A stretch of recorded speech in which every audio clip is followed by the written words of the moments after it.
na na am say wo mane age ba bia nti no mantam du san mu nyina beti enka ono mo epoe mantam eye ago 96.9 enkoko na age free butu na wie omo asombo petimu edema yen wote enka watoye mantam so a eye radio 360 90.1 yeramufua e watoye mantam asante mantam eye busua eye 96.5 FM asante mawura wapemso na se tutu adoma ko katawre wamu nyina petakra no masoma na wie wamu tie yensam no ebi ye live on Facebook Kasapa 102.5 FM ni obeye nie oba na wonso wato amane obi na wanya bi ahwe ehunsam a ekoso amagana emu na ana wie nsema de beta modoso ye pa penese ekwaso som denti na atiteso to nsuo ni a na boaka wade amika no abefa wie nsam no ne asisiye no ebi eniye Ghana mampani abedi akire professor na no pokwa adwuma da todwo akire se wo mutisi mpempim se be yo metimi aboa ama Ghana maburu mo twetwede so munya adwuma nya no o metimi enya adwuma titiru ene ema so o metimi asomasen na yebetie emu ensem no enra da briche kase babo ama Ghana ni nyina ne se ye informal first lady ye mame na nakunatu ajiman ba mo wod na fomfa konseto Ghana fo bi edi ne ho adanse ho nsem no obeti bi awieye na ye nana kunadu ajima Rollins ni wo ye mo no eye kane so afo no hwe o man Ghana dwade eri frijuma ho nsam so Dr. Akosua Gabriel de ne ho adanse na no so mu nsam no obeti bi enawieye sa bre de udro man Ghana ma so dwafi a ni aye nchi wahyew a eti sachiramena eye nei LGBT emra a yese ye meye se na ye chew se woba no woba edi mpam agudi e be man be medi mpam agudi a yebetimi de wafa sa emra kwan ne so no ene akoye shotu o ma so fie na honsam no obeti bi awieye ye begina mo ewo epoye mantamo eye odwura enedai odwura fashe no enya asem keto akrabeko na wakohwe sene edwa ya bo a Ghana mampani John Dramani Mahama enen monyam ekota akire eni mu sensem ni nyina no ye ne nyina ba bedamo awieye ediam jeso eye osuani katachi afrifame ena dem semi eba bedamo afi ensem no enie Ghana mampani abedi akire professor na Jeno Pokwa Ajimada tudwa akire se ene enwuma da Ghana fo mabura no a wo moto nyira ne se adwuma no ho no mo na behu bia wawie sua pompa na ni abere ohu abe kada ya yento kada ma no na wonfanya adwuma ne nyina yo haw kase se obi akosua nimdi ante se na wontimi nya baabi na wonfa se nimdi no emmoa mo man no enkoso no professor na Opokwa Ajiman mampani abedi akire se eya omete mpa edma amagana teacheru ene ema ewomu no enam saye so ema mani buo no mu a sabi producer be sibra eno mo bo ansa na wo mo satimi akoma no wosene nyina yo hawo ya nimguasesem a emfata amagana na enam se mpani se dija wane ya dia so no so ayo obatan a ne nufu sabi producer o man Ghana ye nyina no ma no woso wontena se enya hwe han magana teacheru ema wo mo nkosa hu ye hia ne mo na sa nwute no o mo sisi mpempim eboa sisi apam se be ya ebetimi abia nyuma ma mabura nya dwuma ye titiru ema ewo mu yatimi aso masene na wo so atimi aye adwuma na brabia no mdom ho ehyemu no eto betimi etwa yentie na Opoku Ajima mapani abedi akire neso do to dwa no ebi. The strategies will be many, but we want to focus on 4 main areas. The first is job creation. We have a youthful population of whom we are very proud. We know they are brilliant. All they need is a little bit of helping hand. And how are we doing this? We are doing this on many levels, but mainly through agricultural transformation. We are also interested in agribusiness. It's a very long chain, and I have a presentation on Thursday, and I'll give other details. The third pillar is to support the small and medium-scale businesses. Every so often we hear, oh, we need plantations. I'm not against plantations. But if that person has a small piece of land, that person deserves support. If all that land can do is to feed her children, she's doing well and she needs support. Maybe at some point when we roll out our Women's Development Bank, you'll see where we are coming from. Then what's the fourth pillar? Is to use our resources very wisely. Onipa yateni kai ayo man Ghana mampanya be de akire Professor Nana Opoku Ajiman nene ena yate yano na yato ansam no so a enra dawia yanka bia nhemu empanisi ade akina sanfoforo ense na chese eyemuso pa ena sase ye champoma abo ne sa nwuche no enra bese eye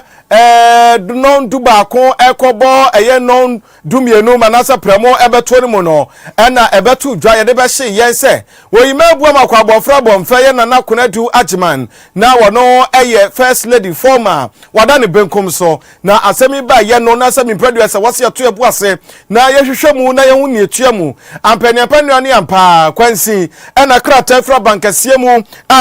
eye no hwenkita ode onsam so ema Ghana ban owura eye falisofo kwa ache ede krata ba ne nsa ehya ase fra bankasie mu eba hye yense no kura ne yete yen won framem no no kura se wodunsini aso ache ba mawo ede na fomfa abefa na konadu Ajiman Rollins wono eye former first lady na sami ba ye no ensembia na wakrata no so kire se enam yensa ena wo man Ghana yede etwajajuo na yede ejam na konadu Ajiman Rollins ni nyina ne se ba mawo de no ekọ ensia do na ye kan na konadu Ajiman Rollins ebre bi atwamo no wo besom ye se eye first lady aboaboa ye tichiro emma enkan ko emma ngomasua ena afenso emma so betimi aboboso ye adwuma na aye krabahwama wo mo etisene ba mo wo se ama Ghana se wanwuna wiete mebua so de a abai se wode sa enam yensan yesi hono mo se yemfa nsu na yentwaja adwo emfa enjam na konadu Ajiman Rollins na asami ne esi abonten bi sa Ghana fo se bo Ghana fo pata bi no kramachi na beso yo ye na konadu Ajiman Rollins abredi e wofa no tomatenti mu adawro ma Ghana fo se muni mami na die pa ne de be kai ya mami ya ensam Ghana fo bi e kan ye ni or deserve it because enye ni pe nyina na ebenya the same because Ushemwa she's one of the Ghanaian leadership where enkofo I mean Emba specifically Enidinechi yes nti Usha or deserve it I mean 3 days state morning there and said it tells you say baby free any abra one bo na obviously na nikunu any former President Jerry John Rollins wetin say na papa no a very vibrant yes some we dey adekese pa na Ghana ina ya train yes you let me aye 3 days we no amano this morning amano because or deserve it. She's a strong woman and I was serving Ghana chewe ni papa obi a penasem nti ehun hia se we say ye man isusano oni yetini kasa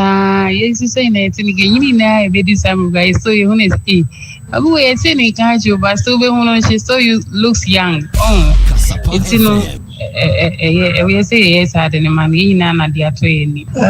me mom again say dia oye Ghana's longest serving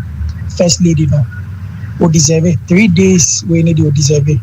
nti me imagine children say yes omo be yes aman there onano say yes as the longest serving first lady yes we deserve it ankasa asem na ye di ho nkomo no de me imagine children say ne kwan so no esan say ya ye mame Ghana fo nyina ye mame penni otina oni ni kunu tina konya no so che ye di o man nim na ye ka ne ho asemi nti ndam ye nsa ye de ato ho se ye mfen kai no ye mfen hye ne nyonyam ne de me ma dwen kire ne se ne kwan so wey eye Ghana fo bi adekasi ato ama Ghana eni no yesi moten so ene omudi nkomo matro madwen ede afahwem na yemame na nakonadu Ajiman Rollins abre ye boni din watiasefo mu a ye hunu yi eye former anasa so afọ be de akire a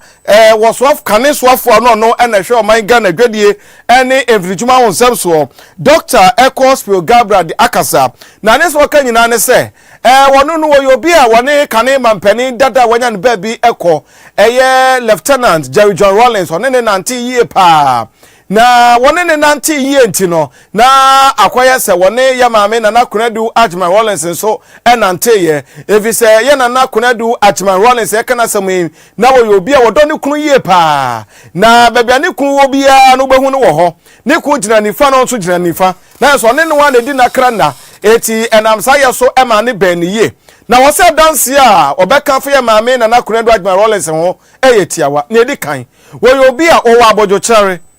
tese odo wo bia sanka wo bia ka first lady ka wo ba me ma ho so na mea ne mea na ko bia ampo me mi kunu asefo se dabi wa hunu bi e wo ne ho ebiemu so na eman kan ko eda na koma so yie pa wo boaboa ma no se be ya ema betimi anya baabi papa do mo nan asi no matwa be hwe mo ma na o ma be ye mpani pa daache enti anei enya nwanwa se ma mi yetimi ahwa boa ma nne ma yetimi kuro enya ma se badwani ewo mu enya nwanwa kura woto aso ede tudwa ekire se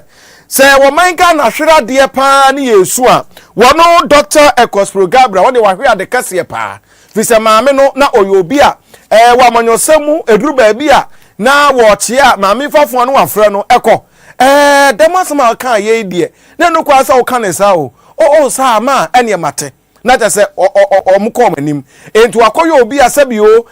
bafutu sam ta se wakoya dunsi a meka so abrefo ne nyina eno no na yenti ensam wa Dr. Akosua Gabra de etu dwafa ye maame na nakonadu Ajman Rollins. There's a lot to reflect on, a lot to be said at the right time. But her greatness has not been fully appreciated, partly because of the circumstances in which NDC lost power and the unfortunate developments that took place after we lost power with her 31st December Women's Movement being investigated in a very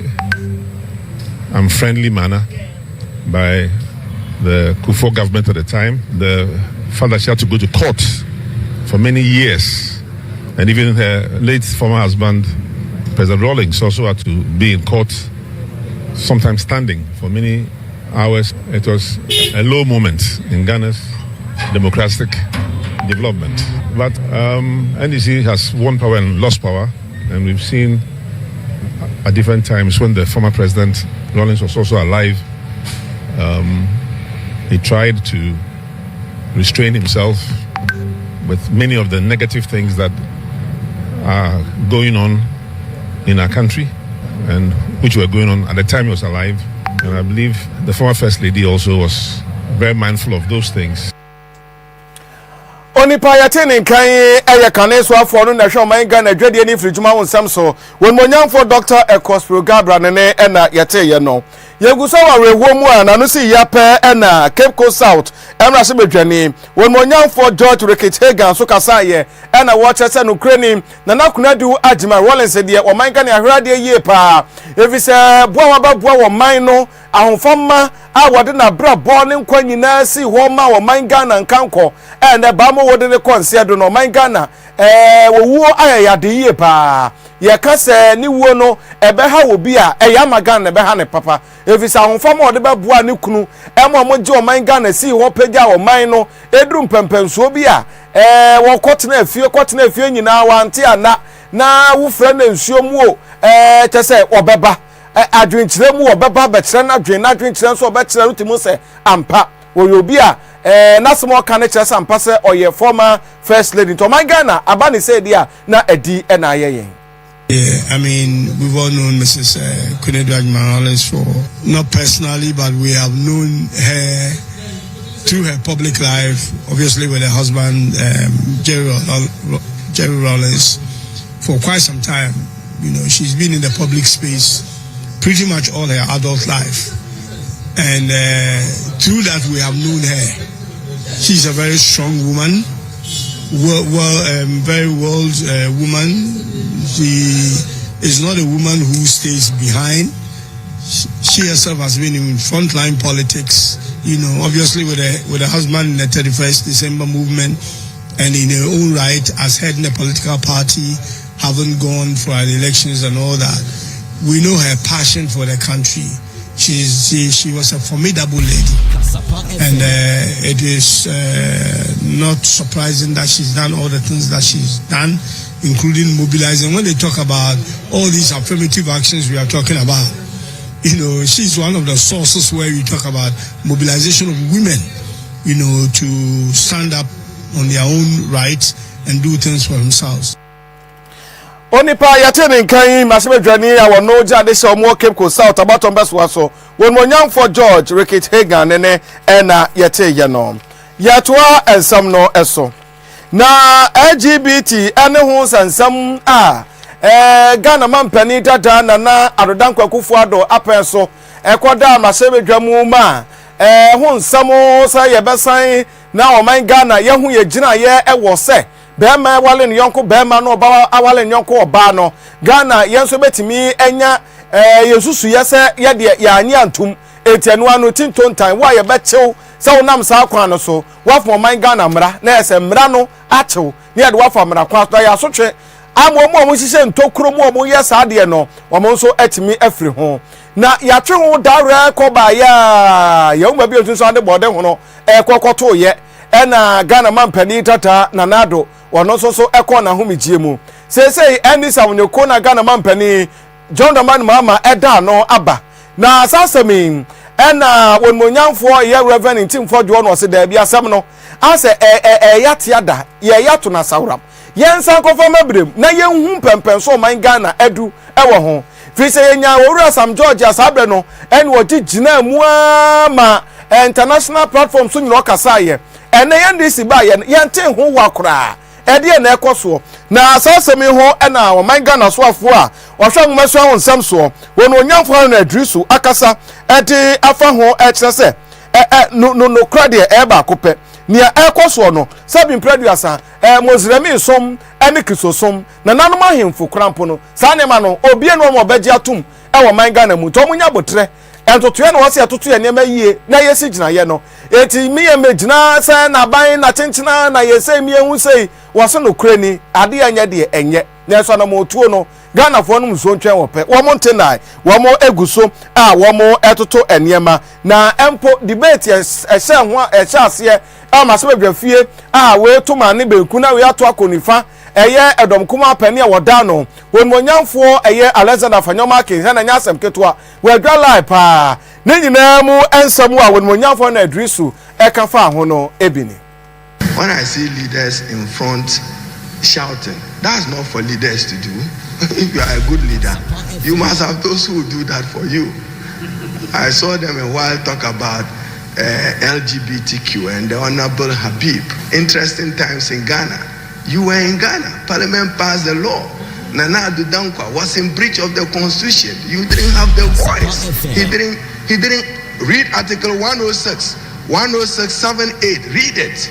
He was in breach. If Parliament gives a bill to the president and he can assent or not assent, the constitution provides what he should do. Did you do that? Then you allow it to lapse. Then today we are discussing the same matter. I heard the leader talk about there was no administrative error, but there was a constitutional error. The constitution is elaborate.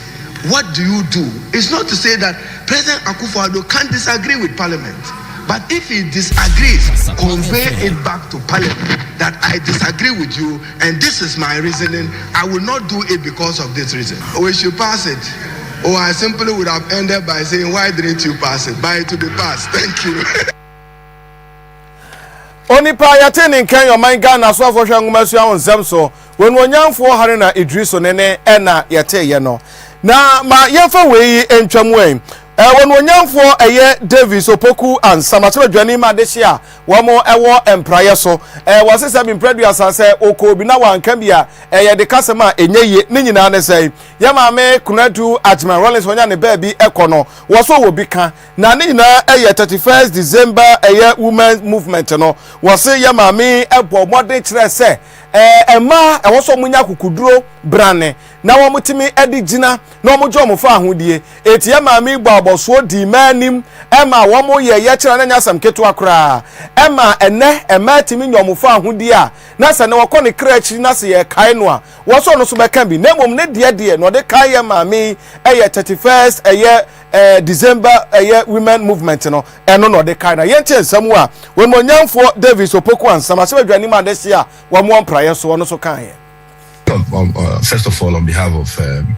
the Brand a Champion campaign team, I wish to express our deepest condolences to the family of the late Anwenepa Rawlings. In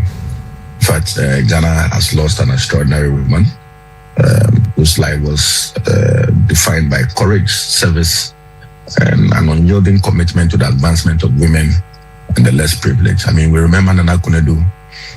for the 31st December Women's Movement, how she transformed lives and gave countless voices and platforms to stand tall in our national development. So, to the Rawlings family, my very own Dr. Zenato Ajimai Rawlings and her siblings,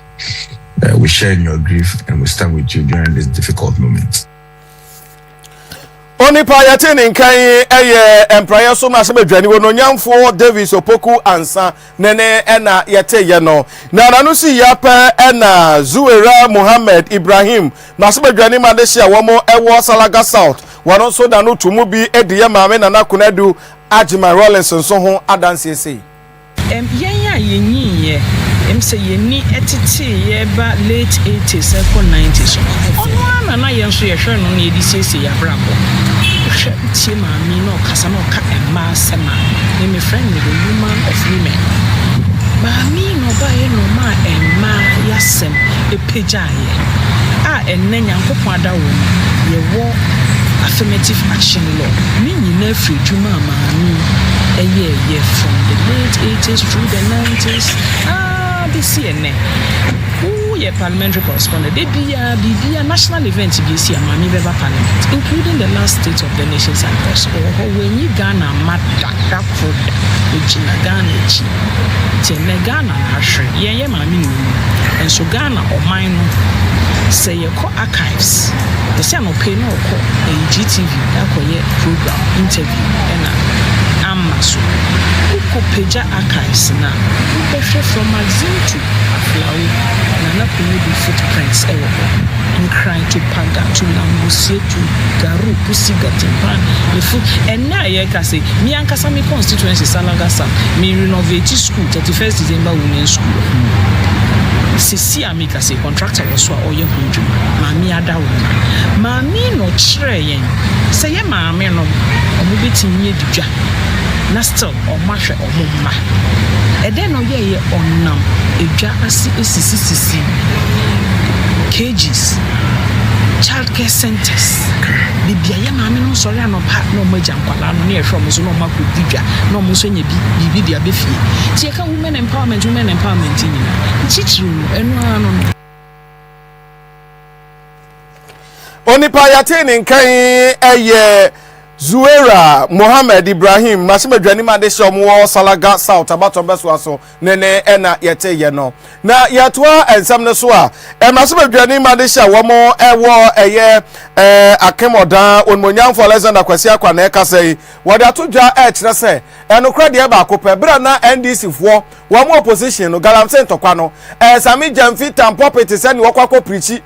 wo ko preachi akire se adwene na wo nsuo ni mu o se wo ko preachi akire nka so ko preach akira de yo ko gina nsuo nkrama wo kyese na ejoma yam hyehye se same hwe na anko pawo anko to nsuo yi mu anko fa sama amehye Ghana wo same jamfi ko gina ho kire Ghana fo ese nsuo ni bi kire wo mo se ni oman Ghana nsuo ye ni o na ye mfa so bɔ ne mo obi ase MPP ene ne so bɔ no ebo fi so wo mo ena ama nipa betumi krata so mkotu garam se no mo de se ye nsuo so wo mo kan ya mepo no kosi se NDC fo eba nkonwa so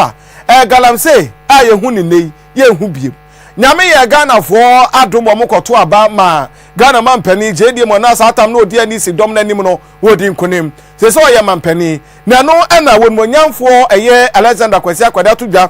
kire se wo bi se wo NDC fo se sa abre na hoɔden na wo mani abre na mo de bɔ aban MPP aban chi sa abre wo galamse ho nsɛm no eno mo ba ye no ahode no ayedai ateko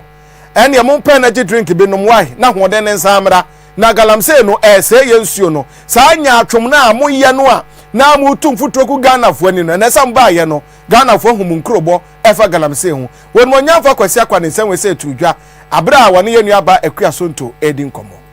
me hu ne se NDC galamsey no ye niamom de ye politics keke they did minutes so mbeko na ne me metimi aka se mebo se NDC fo na ye galamsey say yes sir suppose you people for na ye galamsey ya edema ba ba to be na ekura ite ye be na galamsey guso ekoso because me meti hei na watwe nie ana be na watwe mu galamsey to kwa meku e wo me amakachi achinda no enye to kwa ketwa ne dikai me ye deputy ranking for local government committee inti na say mu wo wu say ne MCs DCs bebre ehia ye it is a wa winning say o party chairman ba na ya as municipal chief executive you are the municipal security council head iti who are your security council in charge of security no take step say obameyachi o party chairman ba no ya prosecute because nipa bia ye nipa enjoy man a ene galamsey na major crime Odi pa ya tini nkan aye masebe dwane a woje ade shomo eye atemoda baton peswa so we monyamfo Alexander Kwesi akwanene na yete ye no na enu achi na ndi samonyokuo ni mu bia de beto dwa kire se MCE awo wa this wogina adehye a womo ewo Brem Central emensri no wogina ban anamu ma womo won so da to dwa kire se MCE won monyamfo eye Solomon Kusi brako wo ba hono mo Edward nsa ebetoto excavators a wo mo de to galamsey no wo ba de nsa betoto se osizi ye na wo san fa kire kwati kwan so esan so etichi wo mo sika 15,000 Ghana cedi nipa ba ku bia wo esan de excavators no ema wo mo na kobni nkire mu abrantie si bibi nti onfa ne din tudwa na momo no enkire mu ode ma Kasapa sam trofo no enie anything na ko GCB I am a prayer, say, Yambra, let one next day. Yambra, now took a 4 by 5. I'm a 2. Yamma, I took a 4 years to visit the office never, and I said, you did our thank her, or more by my the man said this is one of the that is. You know, a man of 4 A. And now, you buy, you do no be any type, much between my nephew. If you if you don't know what you're not far, your fire is a madura. If I didn't go to a site by 4, Bremuso, I don't do a I put up for me, old time for boys TV. Now, MC, now, a small MC. Okay, and young council, your 4 council, and part of the Mokano, and so not the name of the go. Then I acquired another party on shooting. I'm not yet seen. I didn't say in a town store office. Then in the Cabecca, I acquired party man or Catona or Casabi. I said, you man only having a friend too. I demanded in the name to another party, say, come about Saturday, no, not in my head of the one Saturday in Colaba side. I ran a few Saturday mail, so they are going for about 4 hours in the Sunday, Saturday, and Juma. And of there, and from the Monday, is economic. Everybody show. And I see it. Jogia 16,000. Yeah, I mean, fair person, 15,000. Yes, I'm not. Okay, no, here, after my hair, prayer for you. Passing my new woman, 15 hours, yes, sir. You need to look at it. I'm more accounting now, but you just 15,000. But of course, we are, I can't remember. You we are just the same 15,000. Or you we are fine. Enti abusiafo wei eye asemu a abranti okasa yei e de abra yen se MCE no a wo eye Brem Central juma odie no 15,000 na osan de excavator no ama back e wonsem no yetwa ensem no so na mnaso dwane a wojan de hia wo mo ewo eye atemoda baton beso so wonu nyamfo Alexander Kwesi akwade atodwa kire se Masabedwam for beye se 65 NPP minority no one more edicrom support ama kanema mpene be de akire Dr. Alhaji Mamudu Bawumia ne nyina ne se sabe de ne abresa crodona wono so pre abenwa no NPP amanyoko ne dimu abedi mampani man Ghana mu ne sa wonche na enipa adiosia enum Masabedwam for ma dicrom support ediama no na open e bisa ne se bo ekobasa empane se fumtuo ne kum krawa wo ye Masabedwani na mode papa yi akopen enkuku baaye na adenti na monsa nsesa monsa no na monsa de wono a eko eno si sabi mpreduasa yewura Bawumia wadi mampani dada na nado achi ache wo maba anyeye wo maba anyeye no mba na yeye na tumedi kan toso mienu enti wanya experience ni ye pa obetimi aboa baabi Ghana tokro bia wo yade ba man Ghana bafam na Ghana yeye bia no papa no wonim do wo behu enti se yema na konya na ebeboa ni nyina kan bi eno matena se adwen ho se nipa adiosia enumi wo ma dicrom support ediama no nipa 65 yewo senti a yesi ye ta Dr. Mamudu Bawumia echi yenim se nipa ejina nyinara including Ira Kanajiko mudibia but eye nidiswo ana eye pempenso a Dr. Mamudu Bawumia we sese no ho akwakoduro no se owo agro ne mu a nipa num no ono ena ye na ene gye ne ho ohwe a emumiensa omye na se bedwafo ye ne oma di komo ye ne omo atena na se bedwa ye ni mu omo ye gwa kwa be Japan onyem na se bedwa ni but wa ye adwuma ache Dr. Mamudu Bawumia so we deep president chi as flag running mate 2 terms asamba abadi vice president 2 terms it ye hwe na ho siesie no a chese wa bua no ho a odo no emre si ebeton no na yetimi aje abenwa ne free NDC force onipa yatini nkan eye Masabedwani madesha womo ewo akemodan baton beso so wonu onyamfo Alexander Kwesi akwa wona de nsem we say etudwa enipa ediosia enuma womo ediclare womo support ede ama eye yewura Bawumia no ewo komo ne de no edi ye no yato ensam no som na sakandi takrade eye mensini no emu no assembly no dia tudwa kire se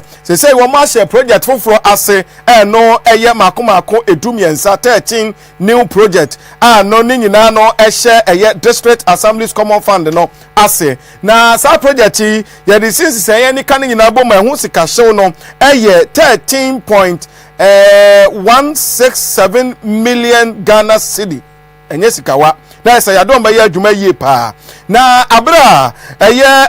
MC anasa mesi soafo no wononyamfo Frederick eye Festus Feidu wono ena eche brechre ye project ahodo eni sika ebekomuo eni mfasodi ade bebre mensini no na ama mensini tumpa fa ne tumapa afra wode wenyina tudwa kire se eba enwomasua ena apomde ho nsam eni ahonedie ho nsam a ya na mensini no ekachi etise sika butini ya womde ehye sa anwuma mu no ebebo ma enwomasua timi akonkan ye patitiru womo asabi mpadu aso musuko adanse ahye dawe bese achimu nsu aguso enchanse na yese ko emotutu ntokro nsi oto a egu omoso ewi agba afanyinam ni nyina wom de besi osiwieye ebiem so ayaresabia ya na no so aye asamfoforo de ma wom obi yade a age so ni kro no tu kwan kwatiri chitansa watimi akonya ayaresa no eno so etobetwa ebiem so ahonidie wonsam so no eno so ebabua ama ni nyina omo apene prem sebre na wenyina kanfo anom wonmonyamfo Frederick eye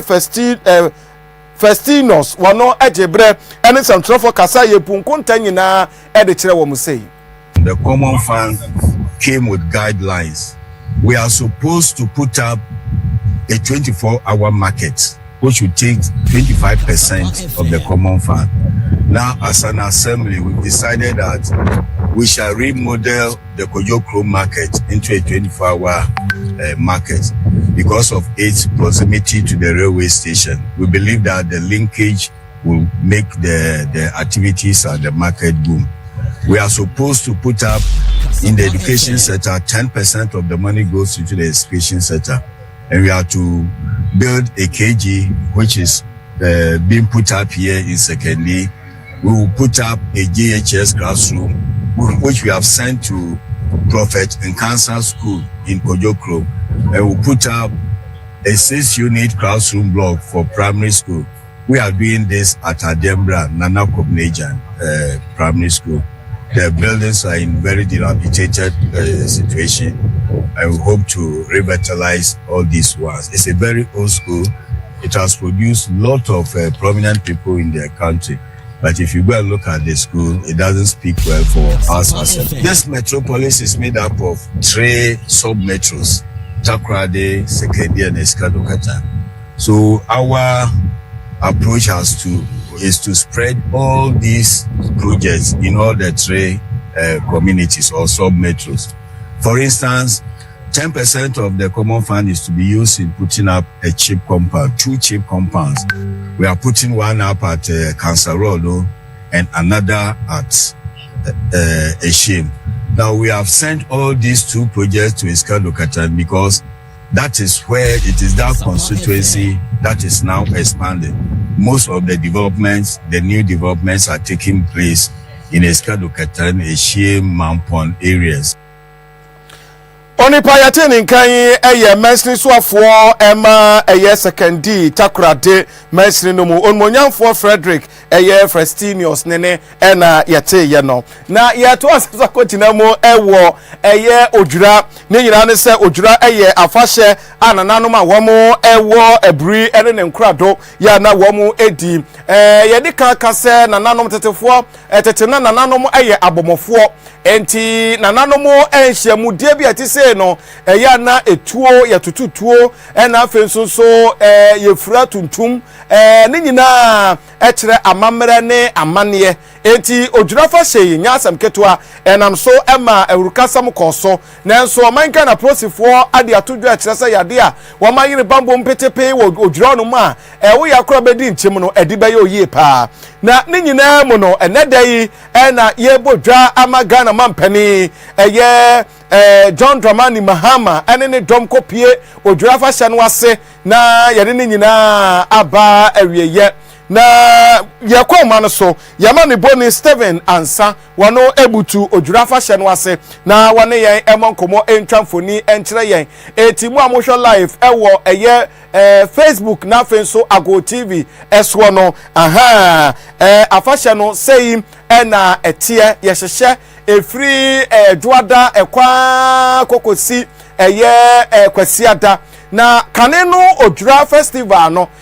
edru bnada na yefra no kwabna ayesu bnada saa ebnada no yetenase na yetwaja adwo na nanomu a womo ebesom ye kyekere eye wokwawu omba kyekere kuapem no omanyom ba bi ekọ yetenase gunsa na yakai womo na sabre mu no na uduru odwura ho no mu anase odwura fa hye ni mu no entokwa kyen bi ahyase anase eboboba ne nyina eye ahensam asona abusua na afenso eye bamuhene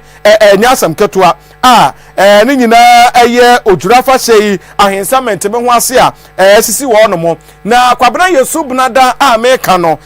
eduru sabre no a yetenase a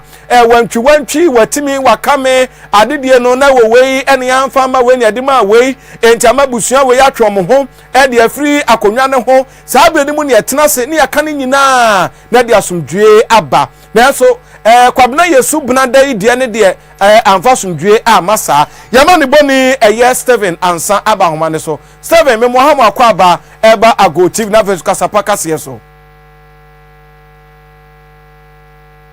sabre eyin na ubutuo twamfoni kire yen odwura yenim se sabre de akuapem adaje ne posokra twamfoni kire yen ye koso wo hono mo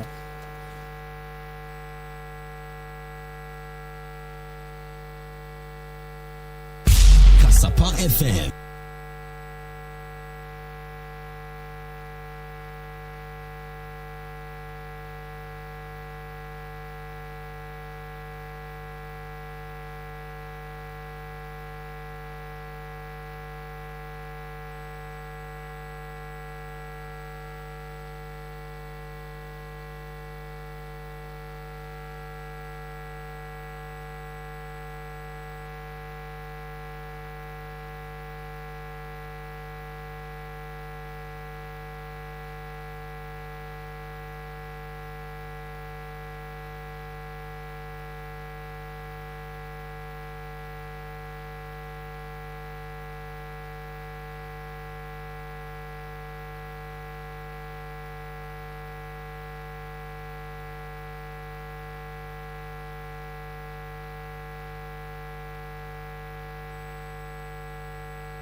pia yɛne kyerɛ sɛ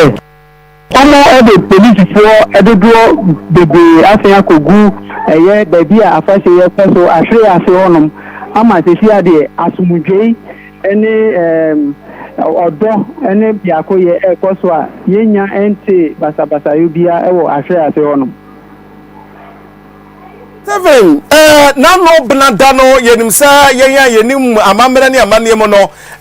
kwabena yesu benada yetenase na yahwe weni we nka nanano ma wo mbesom eye okuapeman a wo mokom krachi yegu nsa de kai wo mo etwagya adwo ne ade ade eche wukoda yi na sa mentemu wase ehya ase abobọ baaye se wutie mu eyi a ede na ekoka papa ede kire dai ma santokwa ibai wadaroma yo mini asene emidi kan echire mu no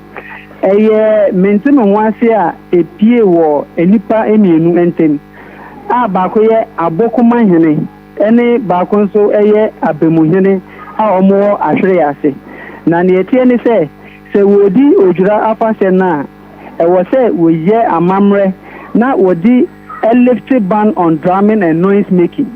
na sa amamre na eze se woye no ena nipa mienu yi baako susu se eze se me na meye ena baako nso se ewo se ono na oye ena metime ho ase amba nipa mienu ntema ema sa akasakasa yi eba ya ede entokwa ene epra eba mu a enipa baako epra ye na enan so opra ya wode won kogu ayare sabre. Yo, Steven, ma yana se eni amane boy man bo ne Steven ansa eto nkra edi frɛ poe man tem de breye okuapem odwura no ho nsɛm ɛno abɔ ne nyina bɛdɛ ɛde amaye no yɛtoa ensam no ɛso na ene yabeto dwa ɛkyerɛ sɛ emframa a ne nam ewie mu a yɛka no air pollution no ɛyade a edi nipa wu pa ɛnam so ɛma enipa 32000 ɛna ɛko wɔ mo na yɛka air pollution ne kora ne di kan ɛyade ade ɛnam so ɛma enipa dodoɔ yi ahwere wɔ mo ɛnkwan yɛkɔma no so na yɛne awula sɛwa ɛdi nkɔmɔ wɔno ɛyɛ obi a wɔnim deɛ ɛwɔ yɛ monten ɛho nsam so mekyerɛ ɔyɛ environmentalist yɛne bedi nkɔmɔ na yahwɛ na yahwɛ ne enti a ama saa nipa dodoɔ 32000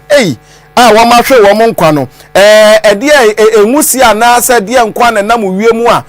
yahumi koyemu a eku nipa saa no yere no ebedi emu enkomo awula sewa wono eye environmentalist ene bedi nkomo na watumire akyere sefi se nipa dodo yi a wo ba hwe mo nkwa pa wo sabi mpradiasa ewiemu a yeninini ehun nsɛm die ano ɔden pa ebi ɛyɛ ka ɛchi entutuo na eninamu ebi so ɛyɛ enfidijuma aso ɛyɛ a ngusie ni nam wiemu ne ehumi koyemu emfuturo yi mu di madanse kora sɛ ne asa wiemu asesa yɛ won kran no mu die aso ɔpani yi ne ti kakra bi wiemu asesa bi emfuturo ne namu ne nyina ka ho bi ana de mpo ne yɛbɛyɛ yɛtimi abɔ yɛ ho ban yɛ ho maden sɛ yɛnsa ɛbɛka awula sewa ne no edi enkomo eyo meni aba woteme nka memo aha mu akwa ba eba kasapa na afa so ago tv kase eboso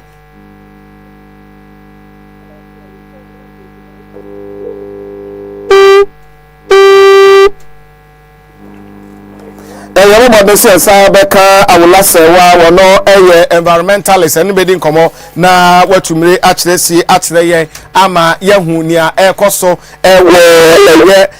enei abeto dwa ekyerɛ sɛ ewiemu sɛnea enwusie tutuo enam wiemu no 32000 ena ɛko wɔ mo no yɛne no edi emu enkomo yɛn mɔden sɛ nsa bɛka no na yɛne no edi nkomo yɛnsa enya nka no ma yɛntoa ensam no ɛso na yɛtoa so a sɔfopɔn ɛyɛ wɔ sɔfopɔn bishop adonten boateng wɔno ɛna wɔyɛ chief executive officer ɛma executive senator international school wɔdato dwa kyerɛ sɛ ɔman Ghana yɛnwoma sua sɛnea yɛti ɛde ma no nsɛm awura mu ayɛ no no kurani emu ankwala ne kura etadu bros ya tetena ne etimi ahye yanhyehyɛ foforo sane ebeya sukuu hyehyɛ ne betimi akonkan aboa ene wudru entoso sukuu kwade yenka senior high school no yenka ebi kwa na awotwem yensa ebi kwa bosome 9 no mabetena fie na ebi san akọ ede na school ye nu kane no form 4 bre sa 7 na sukuu pa no krampo no apobi ni ho wo bi nkoju sika nko kanti so okofa question ukoko hefa na akofa no ye wa na wusua wade no akwakwotro ukọ ne wusua na ba ya ene onu nyame ama so a etoje wada na nso ne ya kan nyina mu ntuma frafra ene school ye di ho asompedie wade nsem we sei atudwa wone ya nua ba akua sonto ene di nkomo. I believe that Ghana can change by a very strong reformed education. And I can't just think or say that, but I wanted to make sure that I step in the arena of education. That is why I started the school. Now AI is taking over the world, and I know AI is not very vested in Africa, but next year I want to start with this school. So we're trying to do a lot. So to change Ghana, I feel that we can change Ghana by one educated child at a time. That is why we are doing this. Every child that attends the school has the potential for a successful future. And it's not just by chance, but you'll be trained, you'll be raised professionally in every sense to become a leader, to become a future champion. That is why we're different. Go to all the regions, try and go to all the regions and make a lot of differences, and also give the children opportunities to travel, exposure in travel.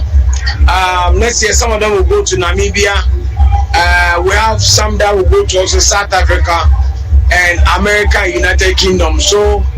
that exposure alone is a lot. And irrespective of the parent background, financially or not, they will all have access to travel to learn. Bishop Adontem Boateng wono Chief Executive Officer Emma Executive Senator International School and ode nsem we say tu dwabra na wo bie Executive Senator International School ano wo kire se nukrani nie agban entumi anye no ene wode abrochira ba Ghana so de beboa ama nwomasua etimi akọ enkan wonenene ena yete ye no na enwachi ena nana ama McBrown wono so ekopie mu ewo dwumadie no ase ene nmonyam kota akire ene wokasa no wose enti ye wo school sei ewo man Ghana mu no kurani wo so de nani ekowurawura mu no wo hu se ampa say ya papa Bishop Adontem Boateng ni abere so babua amoman Ghana nwomasua etimi akonkan ye pa na woko school bi mu abahwe no yes an na teacher for course strike teacher ni ho na ye ni akonwa betena so ye ni computers chese baby asabin predators on betan didi kurampo a na akwa yasem na so trese wona ni coach wisi kopie mu ewo executive Senator International School no kurani won sampa Bishop Adontem Boateng ni abere say sama worker say bua ama Ghana enwumasu etimi akonkan no eyade a wadu otu hu anamo na ono so etai sa botaye enani so de hu ye chi se ne ebeya ka behwe na Ghana emabunu etimi enya babi pa esi na omo nam social media so enne wonya 2 cd data bi a wodi atem no enwumasu enti wo nyina ebeyi wo mo ede afiri ho yentie ensam a na na ma McBrown ono so de tudwa ni woni say yesuku fufo papa Ediamaka so potemu nyina na me fa me nije me mango school ni bi okay me ko kakra ba me nu ba bi abema me paper man bia ko fie no certificate na bi be ko fie me nu ho de me ka che parent bi o ha nie oba no de obenya na kwa obeda nanka we do so ya no wadi agro no didi no ada na ade achi na ade asa na so many me person me parents me kasa semester mo wo be ya pa sa wo be show bana mana ya dai wako school wo so wo be ya say wo be pekwan bi abefa so bia no obo akoda no amana ya dai wetimi ewie school no Kasapa FM ene dia me de me hu mu anu ye na una ma yesi bi di AI se photographers mo juma da bomo se birthday photo ko computer na so a What you say? You were can't show a part of for now, dear ba. A maybe baba. Any power in your school certificate, I mean, the Muncha Shaka, over break a crack. And the tongue crown. And then, Obina take talk or so. No one who said the city Jama and also Jinawa. Impo house help. And now, Kopo, house of this as a water bottle. No matter to meet you. They say, no, school do saying. Which is a school where they here. It is trouble at that time. No more school would do. Now a chichi for you and the empty. Now next time we are the vessel, no. No, you pardon. Now, Obianya dance Eddie. Onipa yateni nkai nana ama McBrown wano ene kopie dwumade na se a won so dan di samo eto edwa no ebra Executive Senator International School na ye bia no Bishop Dr. Ananya Dr. Mpo Bishop Adonten Boaten wode eto edwa no yetoa ensam no so na yekogira mu ewo okrase no ebe eye adasu ewo poye mantemu ne nyina ne se ekrofobia wo mu efri ewutu so mu betena eye okrase ebeje yomye nche wo mu ebedo banche asase yantambe se edu 10 acres eno mo geye afa ko wi ase no mo eche banchefo no akoye timamensew entokwasia metuo akasa na nipa ne ho kan ye no woni edi nkomo sei ntibi oni anum na ye fun nti yakọ anum we funum ena ka je se ya banti enche banchi na ka se edu o wetu amaten efim na mbizan se efunu nyina yan o sa ama 28 na se ti za de 9 no che se ntuwa yetu banchi na no o de fa kwan nti okwan ya hwene ni mo mabiom yetu banchi be za ama mienu pe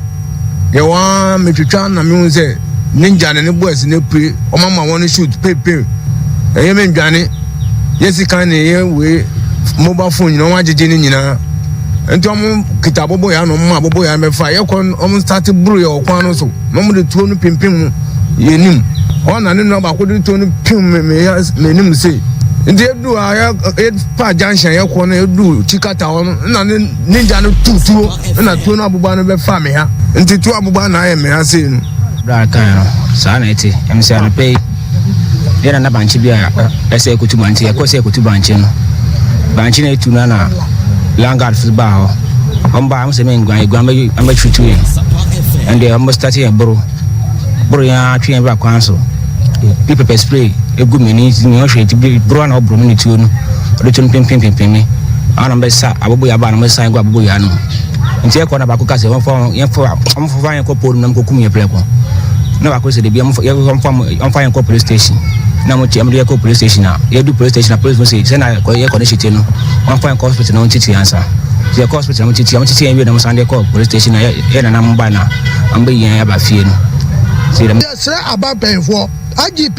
ene ayi President Mahama yesra no ene NDC penfo Ghana penfo wo ka bi ye nu wo mbre mu na wo mbre classic room ha na twa nkofo na sia egu wo poru mu no enye tioketwa debi o mu tututuo se school bi wo broni bi na ebebu school no se school no mo front bi nko ana mu twa wo tutunti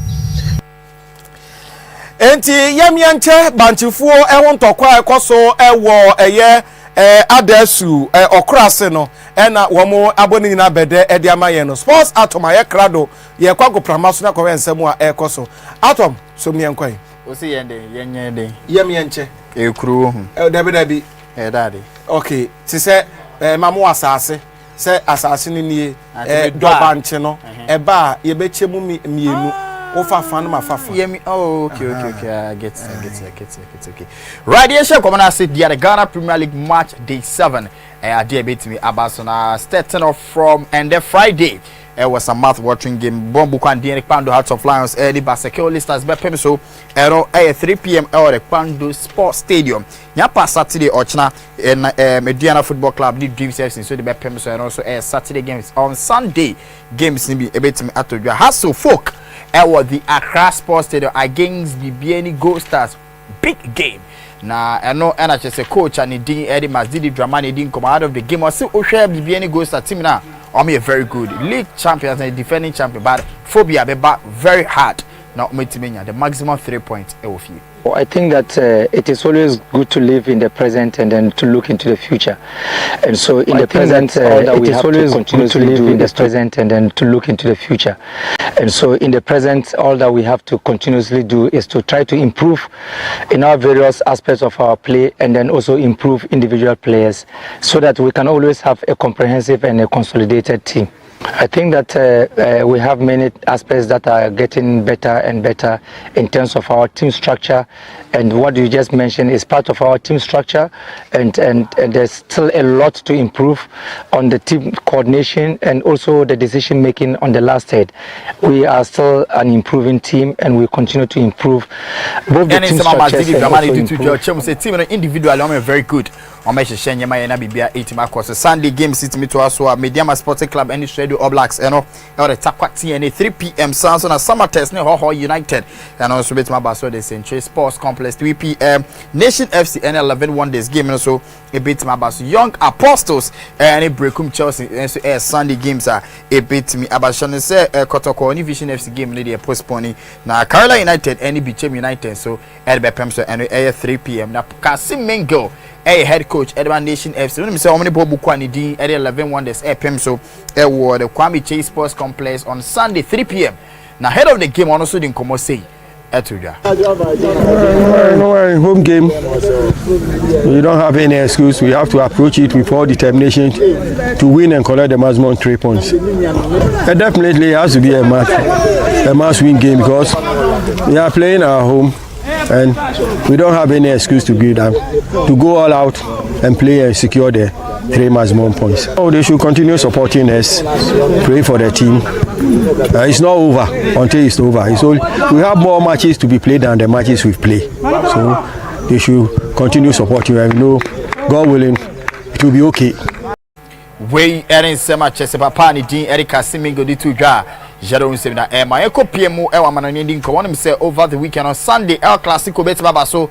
Madrid Ebetnefi Edaf Tunsa Edafre FC Barcelona na latest Eba from Barca Cup Mr. Brante Rafinha Adia Obe Messi out over the clasher Ebebas Nyampa Sunday na Brante ne say okopemu our training and na resubit ma pass the late fitness test but Brante intimate training na o say enya setback on injury Adia Yema Obiati say Barcelona fans we they very sorry on Sunday game on ball against Madrid and Yadia Rafinha beat my banana and Marcus Rashford the business a game on by Bono who is saying also come Obiati to say Barca ebe winning ahead of Madrid. Yeah, we are just preparing to try to win this game, and yeah, it's the same like always. Rest after the last game, recover, and then start to plan and yeah, make an idea from the staff, listen to the coach, and try to win the game. We are ready. We are looking forward to the game, and yeah, for me is my first one, but yeah, I'm looking forward to this game. Is probably the biggest game in football history, so yeah, it will be a magnificent moment to play in this. We and some Marcus Rashford added to the wine, and we need the El Clasico. Oseni. Yo. Yamada Sports Thomas so de ko agoprama so na yakore nsemu a ekoso honomo ebusuafo ha na yede awia kan kase bede dam no yede nyina AC asedan koma esemufo akuya so to newsroom Emmanuel Alale na afensu UG Kwakuba odifo ya Charles so ke kansem nyina esisi ano ede ema yen Selina na afensu Dela enso adaroma unya bi wago TV na afensu Facebook so eka ho ewie obakwa odi afa edi am jeso osuani katachie afri fa madam ase mamunyi na moni tie ne hwa ade na